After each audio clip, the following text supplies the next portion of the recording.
আসসালামু আলাইকুম রহমতুল্লাহ। আমার প্রিয় মুসলমান ভাই ও বোনেরা, আল্লাহ তালা সূরা তাগাবুন আয়াত 15-তে বলেছেন,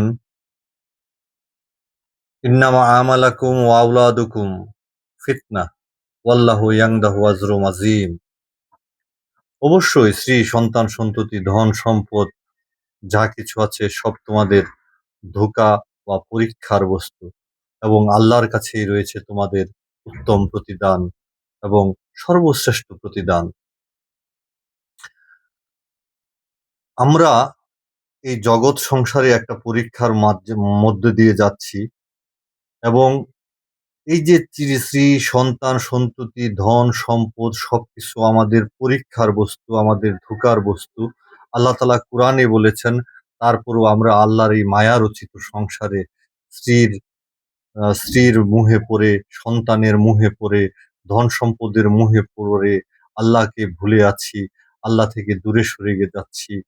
এটা আমাদের জন্য অত্যন্ত ভয়াবহ পরিণতি ডেকে আনবে, এবং আল্লাহ তাআলার এই পরীক্ষা যদি আমরা না বুঝতে পারি, একদিন আজ না হয় কাল যখন মৃত্যু আমাদের সামনে আসবে, তখন আমরা আমাদের সুন্দরী স্ত্রী রেখে, সন্তান সন্ততি রেখে অ্যাকাউন্ট ব্যাংক অ্যাকাউন্টে কোটি কোটি, হাজার হাজার কোটি টাকা রেখে, সুন্দর বাড়ি গাড়ি রেখে যখন এই দুনিয়া আমাদের ছাড়তে হবে, এর আগে, দুনিয়া ছাড়ার আগে আমাদের নফসের কি হবে, মনের কি অবস্থা হবে একবার ভেবে দেখুন। যে সে এই স্ত্রীর সাথে, সন্তানের সাথে, ধন সম্পদের সাথে, ব্যাংক ব্যালেন্সের সাথে যে একটা মোহর বন্ধন তৈরি করেছিল, যে একটা আমার আমার করে যে একটা তাদের সাথে সম্পর্ক তৈরি করেছিল, সেই সম্পর্কটা ছিন্ন করতে কত ভয়াবহ অবস্থা ধারণ করবে তখন। তাই আসুন, আল্লাহ তাআলা, আমরা এই যে দুনিয়াতে এসেছি, এবং আমাদের যে এটা একটা পরীক্ষার জায়গা, আমাদের স্ত্রী, সন্তান, সন্ততি সবকিছু যে আমাদের জন্য ধোঁকা এবং পরীক্ষা, এটা আমরা যাতে বুঝতে পারি, আল্লাহ আমাদের যাতে সেই তৌফিক দান করেন। কেননা এই যে আমরা পৃথিবীতে এসেছি, পৃথিবীতে এসে আমাদের সবাইকে একদিন চলে যেতে হবে, এবং আমরা এই পৃথিবীতে কাম, ক্রোধ, হিংসা, লোভ, মোহ, মদ, মাৎসর্য, নফস দ্বারা দুনিয়ার সাথে আকৃষ্ট হয়ে আছি। দুনিয়ার দ্বারা আমরা পরিচালিত হচ্ছি, নফস দ্বারা পরিচালিত হচ্ছি। নফস আমাদের দুনিয়াকে দুনিয়ার সাথে সংযুক্ত করে রেখেছে। নফস আমাদেরকে দুনিয়ার স্ত্রীর পিছনে, সুন্দর নারীর পিছনে, সুন্দর ভোগের বস্তুর পিছনে, হিংসার পিছনে, ক্রোধের পিছনে, লোভের পিছনে আমাদেরকে দৌড়াচ্ছে।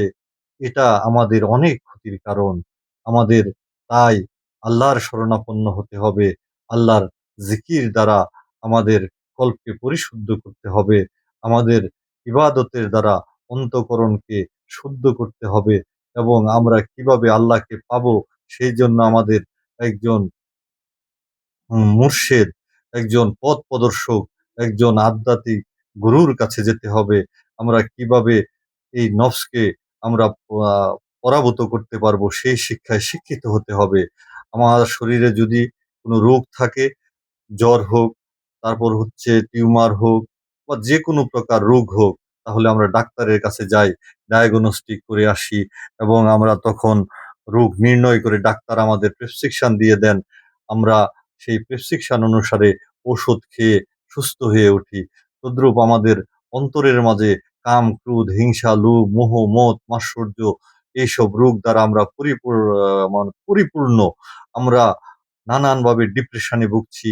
মন আমাদেরকে নানানভাবে লোভে ফেলে, কামনা বাসনায় ফেলে, ওভার থিংকিং এ ফেলে, ডিপ্রেশনে নিয়ে যাচ্ছে। এখন আমার মন মন আমাকে নানান ভোগের দিকে আকৃষ্ট করছে, ভোগের দিকে নিয়ে যাচ্ছে। ওই ভোগকে আমি ভোগ করার পর ওর যে কর্ম পরিণতি, ওর যে আপনার কর্মের যে পরিণাম, ওটা আমার সামনে আসছে। তখন মন আবার আমাকেই দুর্বল করে ফেলছে, এবং ওভার থিংকিং ও ডিপ্রেশন এগুলির ভিতরে নিয়ে গিয়ে মন আমাকে বলছে, এখন আর তুই কি করবি? তোর মৃত্যু বরণ করাই ভালো। তুই আত্মহত্যা করে ফেল। আমাদের যুব সমাজের অনেকেই এই এখন কি করছে, এই ডিপ্রেশনে পড়ে এই আত্মহত্যা পর্যন্ত করে ফেলছে। তো সুতরাং আমাদের এই যে মনের যে রোগ, এইগুলি থেকে বাঁচতে হলে অবশ্যই আমাদের যে আল্লাহ রাসূলকে চিনে এবং চিনিয়ে দিতে সক্ষম এমন একজন মুর্শিদ এবং শিক্ষাগুরুর দরকার। এই যে আমাদের দুনিয়া, এটা ক্ষণস্থায়ী একটা দুনিয়া। এখানে এই দুনিয়াতে কে আমি? যদি আমি প্রশ্ন করি, আমি কে? এই দেহ আমি না, এই মন আমি না, এই আত্মা আমি না। তাহলে আমি কে? আপনি যদি আপনাকে প্রশ্ন করেন যে, আপনি কি আপনার দেহ? অবশ্যই আপনি আপনার দেহ না। আপনি কি আপনার মন? অবশ্যই আপনি আপনার মন না। আপনি কি আপনার আত্মা? তাহলে অবশ্যই আপনি আপনার আত্মা না। তাহলে কে আপনি? একবার ভাবুন এবং আল্লাহর দিকে চলুন, ফিরে যাই। কেননা আমাদের আল্লাহর দিকে ফিরে যেতে হবে।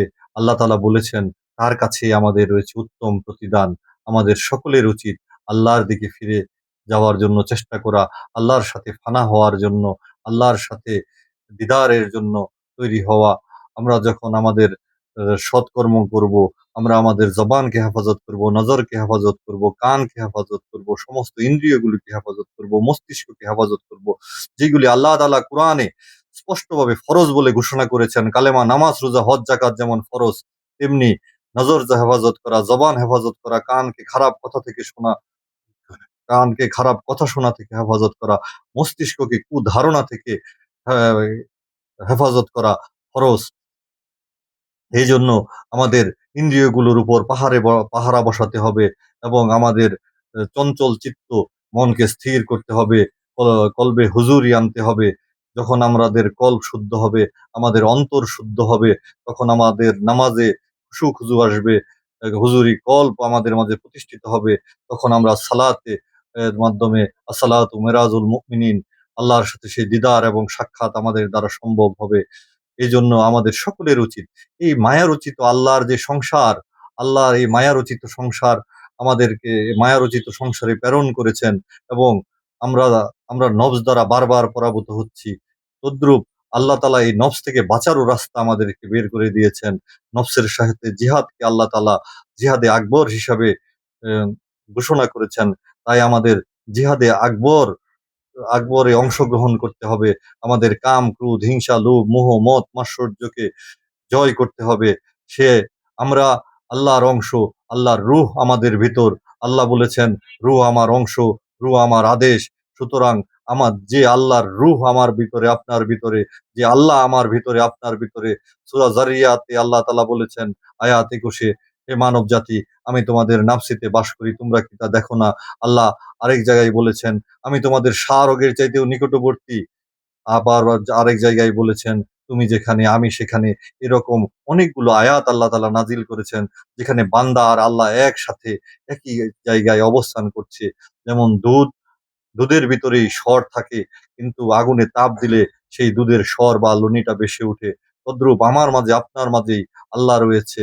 আমাদেরকে সাধন ভজনের মাধ্যমে আল্লাহকে প্রকাশিত করতে হবে, আল্লাহর সাথে ফানা হতে হবে, আমাদের সমস্ত পাপ কাজ থেকে বিরত থাকতে হবে, আমাদের সমস্ত খারাপি থেকে নিজেকে হেফাজত করতে হবে।